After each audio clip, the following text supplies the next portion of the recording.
আসসালামু আলাইকুম রহমতুল্লাহি ওবরকাত। সম্মানিত দর্শক, 2025 সনের জুন মাসের 1 তারিখে এই ভিডিওটি করছি। আজকের দিনের দুটো গুরুত্বপূর্ণ সংবাদ।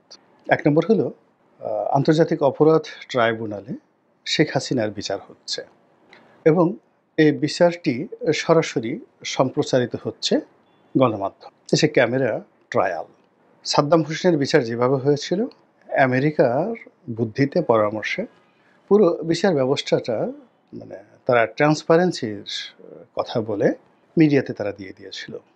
তো তদ্রূপ একইভাবে একই প্রক্রিয়াতে এখন শেখ হাসিনার বিচার হচ্ছে। আর সাদ্দাম হোসেনের বিচার আর শেখ হাসিনার বিচারের মধ্যে পার্থক্য হলো ওখানে আত্মপক্ষ সমর্থন করার জন্য সাদ্দাম হোসেনকে উপস্থিত করা হতো, তাকে উপস্থিত করা হতো হাতকড়া পরা অবস্থায়, এবং তার সঙ্গে প্রকাশ্য কোর্টে যে অবমাননাকর আচরণ করা হতো ওটা সাদ্দাম যারা সমর্থক ছিলেন তাদের অন্তর ভেঙে গুঁড়া গুঁড়া করে দিত। তো এখন শেখ হাসিনা ভারতের ওখানে আছেন, তার অবর্তমানে এই যে বিচার হচ্ছে এবং সেই বিচারে যে সকল যুক্তি তর্ক উপস্থাপন করা হবে, যে সকল বিষয়াদি এখানে উপস্থাপন করা হবে এবং অভিযোগ পাল্টা অভিযোগ সওয়াল জবাব যা কিছু বলা হবে তা আর যা হোক না কেন আওয়ামী লীগের যারা নেতাকর্মী রয়েছেন তাদেরকে কোনো অবস্থাতেই সুখ দেবে না। তারা ক্রোধান্বিত হবেন, তারা উত্তেজিত হবেন, হতাশ হয়ে পড়বেন এবং অ্যাট দ্য সেম টাইম অস্থির হয়ে পড়বেন। এবং এই কাজটি করার জন্য মূলত এই বিচার ব্যবস্থাটিকে বা এই বিচারিকটিকে ক্যামেরা ট্রায়ালে নিয়ে যাওয়া হচ্ছে। এগুলো আজকের দিনের একটা খবর। কিন্তু এর চাইতেও গুরুত্বপূর্ণ খবর হলো বাংলাদেশের প্রধানতম ইসলামিক রাজনৈতিক দল জামায়াত ইসলামী। আওয়ামী লীগ জামানাতে এই দলটির নিবন্ধন বাতিল করা হয়েছিল, এই দলটিকে নিষিদ্ধ করা হয়েছিল এবং এই দলের যে প্রতীক দাড়িপাল্লা, এই দাড়িপাল্লাকে নিষিদ্ধ করে দেওয়া হয়েছিল। তো এখানে যে বিষয়টি ছিল দাড়িপাল্লাকে নিষিদ্ধ করার ক্ষেত্রে তৎকালীন প্রধান বিচারপতি জনাব এস.কে. সিনহা তিনি খুব গুরুত্বপূর্ণ ভূমিকা পালন করেছিলেন। বিচার বিভাগের দাবি ছিল যে দাড়িপাল্লার যে প্রতীকটি এটি বিচার বিভাগের একটা প্রতীক এবং এটা আবহমান কাল থেকে হাজার হাজার বছর আগের থেকে বিচারাঙ্গনে দাড়িপাল্লাকে ন্যায়ের এবং মর্যাদার প্রতীক, বিচারের প্রতীক হিসেবে, ইনসাফের প্রতীক হিসেবে বিচার করা হয়। তো কাজেই কোনো একটা রাজনৈতিক দল এই দাড়িপাল্লাকে ব্যবহার করবে এটা হয় না। তো যেহেতু সকল ক্ষমতা তখন আওয়ামী লীগের হাতে ছিল, বিচার বিভাগ তখন ও মাই গড কল্পনাই করা যায় না।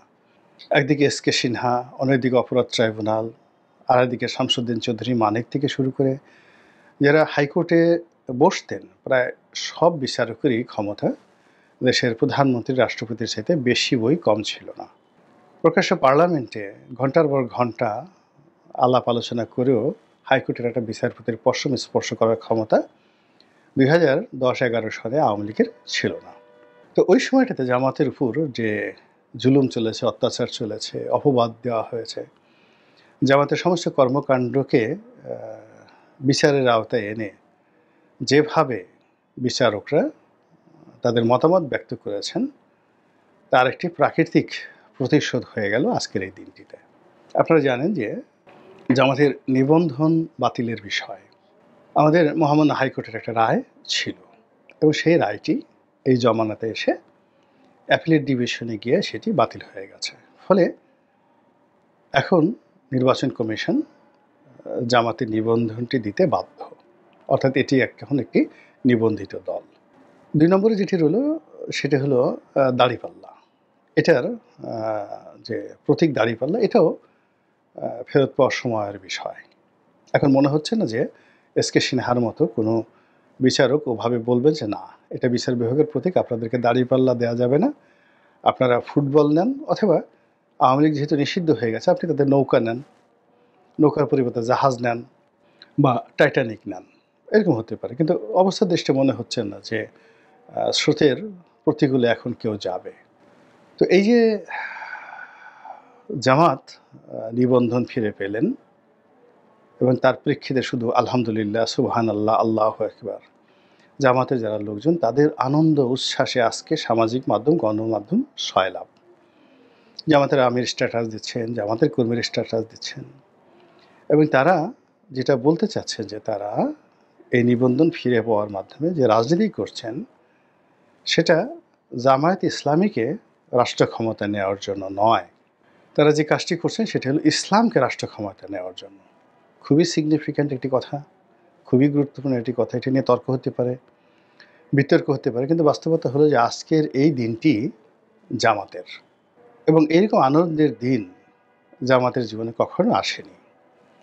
যে আন্তর্জাতিক অপরাধ ট্রাইব্যুনালে জামাতের নেতাদের বিচার হয়েছে, যে ট্রাইব্যুনাল নেতাদেরকে ফাঁসি দিয়েছে এবং জামাতের শীর্ষ নেতৃত্বকে যেভাবে ফাঁসিতে ঝুলিয়ে হত্যা করা হয়েছে বা তাদের মৃত্যুদণ্ড যেভাবে কার্যকর করা হয়েছে, ঠিক সেই একই আদালতে একদিকে শেখ হাসিনার বিচার হচ্ছে বা শুরু হয়েছে, আর অন্যদিকে জামাতের নিবন্ধন তারা ফেরত পেয়েছে। তো আজকের এই দিনটির সঙ্গে যদি আগামী দিনে আওয়ামী লীগের ভবিষ্যৎ নিয়ে আমরা চিন্তা করি যে এইরকম একটা দৃশ্য আওয়ামী লীগের জীবন আগামীতে আসতে পারে, তো সেটা কেন আসতে পারে, কিভাবে আসতে পারে, সেটা নিয়ে সংক্ষেপে আলোচনা করব। জামাতের যে আজকের এই খুশির দিন, এই খুশির দিনের নেপথ্যে যে কারণসমূহ তা ছিল কন্টিনিউয়াসলি 2010 সন থেকে, বা 2010 বাদ দেন, 2014 সন থেকে 24 বা 25 সন পর্যন্ত এই পুরো 10-11 বছর আওয়ামী লীগ জামাতকে নির্যাতন করার ক্ষেত্রে একটিবারের জন্য আল্লাহকে স্মরণ করেনি, এবং মহান আল্লাহ রাব্বুল আলামিন যে সর্বময় ক্ষমতার অধিকারী সেটা তারা স্মরণ করেনি। তারা মনে করেছে যে আওয়ামী লীগ যেটা চাইবে সেটাই আইন, আওয়ামী লীগের কথা মতো আকাশ হাসবে, আওয়ামী লীগের কথা মতো বাতাস প্রবাহিত হবে, আওয়ামী লীগের হুকুমে ঝড় প্রবাহিত হবে, আওয়ামী লীগের হুকুমে আজরাইল আসবে, জিব্রাইল আসবে, আওয়ামী লীগের হুকুমে আজরাইল ফিরে যাবে। তারা যাকে ইচ্ছে তাকে ফাঁসিতে চড়াবে, যাকে ইচ্ছে তাকে ফাঁসির দণ্ড থেকে মওকুফ করিয়ে তাকে মুক্ত বিহঙ্গের মতো উঠতে দেবে। তারা অনেক ফাঁসির আসামিকে রাষ্ট্রপতির ক্ষমার মাধ্যমে মাফ করে দেবে, অনেক নিরপরাধ ব্যক্তিকে ধরে নিয়ে জাস্ট ডাইরেক্ট গুলি করে তাদের ভবলিগা সাঙ্গ করে বলবে যে দেখো আমরা কিভাবে জীবন দিতে পারি আর কিভাবে জীবন নিতে পারি। তো এরকম একটা অহমিকা বোধ তাদের মধ্যে এভাবে চলে এসেছিল, এবং সেই অহমিকার মধ্যে জামাতের নিষ্পেষিত হওয়া, নির্যাতিত হওয়াটা ছিল সবচেয়ে মর্মান্তিক একটা বিষয়। ফলে জামাতের সঙ্গে আওয়ামী লীগের যে ব্যবহার, এখানে প্রকৃতির কোনো আইন কার্যকর ছিল না। কোরআনের আইন বাদ দিলাম, শরীয়তের আইন বাদ দিলাম, ইজমা কিয়াস বাদ দিলাম, এমনকি কোনো রাষ্ট্রীয় আইন এখানে শেখ হাসিনার হুকুমের বাইরে কোনো কিছু হয় নাই। এটা হলো বাস্তবতা। ফলে আওয়ামী লীগের সেই খামখেয়ালি ঔদত্ত তার একটি প্রতিশোধ আল্লাহ রাব্বুল আলামিন এই জুন মাসের 1 তারিখে দিয়ে দিলেন। তো এই যে আজকের দিনের যে ঘটনা, এই ঘটনা থেকে জামাত, বিএনপি, এনসিপি, ডক্টর ইউনূস সবারই শিক্ষা নিতে হবে যে তারাও যদি সীমা অতিক্রম করে এবং তারাও যদি জুলুম অত্যাচার করতে গিয়ে আওয়ামী লীগের প্রতি ঠিক সেই আচরণ করে যে আচরণ আওয়ামী লীগ জামাতের উপর করেছিল। এখানে বোঝার চেষ্টা করুন যে আওয়ামী লীগ গত 2009 থেকে আজ অবধি যে দুর্নীতি করেছে, যে অন্যায় করেছে, খুন, জখম, রাহাজানি, ধর্ষণ থেকে শুরু করে যা কিছু করেছে, তা যদি আরও 100 বছরও তারা চালায়, তবুও 1971 সনের 30 লক্ষ লোককে হত্যা, সেই হত্যার ধারে কাছে আওয়ামী লীগ যেতে পারবে না। কিংবা 2 লক্ষ মা বোনের ইজ্জত বা ধর্ষণ, এটি সম্ভব নয়। কিন্তু এত কিছু করার পরেও রাজাকার, আলবদর আর শামস তাদের ন্যায় বিচার পাওয়ার অধিকার ছিল, আল্লাহর পক্ষ থেকে ছিল।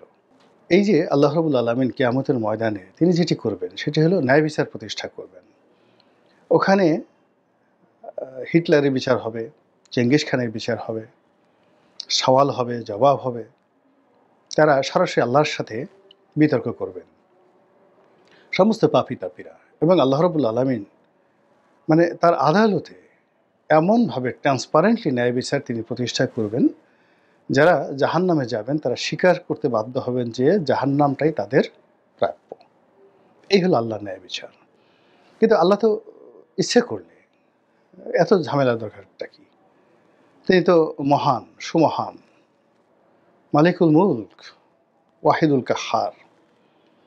তো তিনি শুধুমাত্র বললেন কুন ফাইয়াকুন, সবাই তোমরা জাহান্নামে চলে যাও, যারা যারা অন্যায় করেছ আলাদা হয়ে যাও, কিচ্ছু বিচার করার দরকার নেই। অটোমেটিকভাবে কুন ফাইয়াকুন বলার সাথে সাথে জান্নাত এবং জাহান্নামের লোকগুলো আলাদা হয়ে যেতে পারত।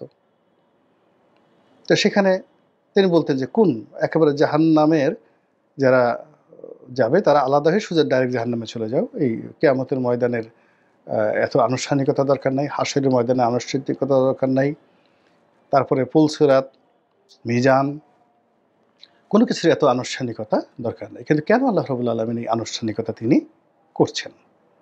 এ কারণে হলো আল্লাহ আইন পছন্দ করেন, আইন মানেন, এবং পৃথিবীর সবচেয়ে জঘন্যতম এবং নিষ্ঠুরতম যিনি অপরাধী, তারও আইনের আশ্রয় নিয়ে আত্মপক্ষ সমর্থনের যে অধিকার রয়েছে, এটি আল্লাহ রাব্বুল আলামিন প্রমাণ করতে চান। তো কাজেই যদি সেই ৭১-এর রাজাকার, আলবদর, আশ-শামস আপনি যাই বলেন না কেন, তাদেরকে বিচারের নামে প্রশাসন করা যাবে না। তাদেরকে পর্যাপ্ত সুযোগ সুবিধা দিতে হবে, এবং সেখানে যা কিছু ঘটেছে আর যাই হোক না কেন, আওয়ামী লীগের একজন মানে কট্টর সমর্থকও বলতে পারবে না যে এখানে ন্যায় বিচার হয়েছে। ফলে কি হলো দেখেন, নিয়তি আওয়ামী লীগকে আজকের এই জায়গাতে নিয়ে এসেছে। একইভাবে আওয়ামী লীগ জুন জুলাইতে অন্যায় করেছে, অপরাধ করেছে। পুলিশ থেকে শুরু করে তার যারা পেটোয়া বাহিনী আছে সবাইকে দিয়ে অসংখ্য খুন জখম ঘটিয়েছে, গুম হয়েছে, ধর্ষণ হয়েছে, সেঞ্চুরি হয়েছে ধর্ষণের, সব কিছু ঠিক আছে। কিন্তু এইগুলোকে বিচার করার নামে নিরীহ আওয়ামী লীগারদেরকে অত্যাচার করা যাবে না, তাদেরকে বিচারের নামে প্রহসন করা যাবে না, তাদেরকে বিচারকের সামনে নিয়ে অপমানিত, লাঞ্ছিত করা যাবে না, তাদের জবানে তালা লাগানো যাবে না, তাদেরকে কিল ঘুষি লাথি দেওয়া যাবে না, তাদেরকে ডিম মারা যাবে না। যদি এই কাজ করা হয় তবে প্রকৃতি মানে মহান আল্লাহ রাব্বুল আলামিন আজ জামাতের ভাগ্যে যে কাজটি করেছেন, অর্থাৎ জামাতের ৭১-এর গুনাহ, ভুল এবং ভ্রান্তির উপর তাদের উপর যে জুলুম চালানো হয়েছে, সেই জুলুমটি আল্লাহর কাছে অসহ্য মনে হয়েছে। ফলে ৭১-এর প্রসঙ্গটিকে চাপা দিয়ে জামাতকে ধীরে ধীরে আজকের এই বিজয়ের পথে তারা আল্লাহ নিয়ে এসেছেন। একইভাবে যদি আওয়ামী লীগের উপর ক্রমাগত জুলুম অত্যাচার করা হয়, যে জামাতের উপর যেভাবে আওয়ামী লীগ করেছে, তো তার চেয়ে তো এখন আসলে বেশি হচ্ছে। তো এই জিনিসগুলো যদি কন্টিনিউয়াসলি হতে থাকে তাহলে প্রকৃতি উল্টে যাবে, আওয়ামী লীগের সকল অপরাধগুলো ধামাচাপা পড়ে যাবে, এবং তার কিছু লক্ষণ আপনারা দেখছেন। অনেকে এখন বলছে যে এখনও যেভাবে আছি তার চেয়ে আগে ভালো ছিলাম। অনেকে বলছে আমরা যেভাবে আনরুলি হয়ে পড়ছি, যেভাবে আমাদের স্বভাব চরিত্র যেভাবে নষ্ট হয়ে গেছে, সেক্ষেত্রে শেখ হাসিনার মতো শাসক দরকার। এই কথা তো এখন বলছে সবাই। এই কথাগুলোর মাধ্যমে আপনি প্রকৃতির ইঙ্গিত বোঝার চেষ্টা করেন। যেখানে আগস্ট মাসের ৫ তারিখে যদি শেখ হাসিনাকে জনগণ পেত, নির্বিশেষে একজন লোকও তাদের প্রতি সহানুভূতি দেখার মতো মানুষ সেই আগস্ট মাসের ৫ তারিখ থেকে ১০ তারিখের মধ্যে কেউ ছিল না, নো ওয়ান। যেখানে পেত সেখানে শুধু বানান বানান বানান। কিন্তু সেটা উল্টে গেল কেন? এখন আওয়ামী লীগ নিয়ে মানুষ কেন কথা বলছে, সহানুভূতি দেখাচ্ছে কেন, শেখ হাসিনা এখানে আলোচনা হচ্ছে কেন, তাদের পুনর্বাসন নিয়ে কথাবার্তা হচ্ছে? এটা প্রকৃতির একটা ইশারা। অর্থাৎ গত কয়েক মাসে, ১০ মাসে আমরা যারা বিভিন্ন কাজকর্ম করেছি, এগুলো প্রকৃতি সহ্য করছে না, এবং এই কাজগুলো যদি আমরা চালাতে থাকি হয়তো ৫ বছর, হয়তো ১০ বছর, যেমন আওয়ামী লীগ চালিয়েছে ২০১৪ থেকে ২৪, ১০ বছর।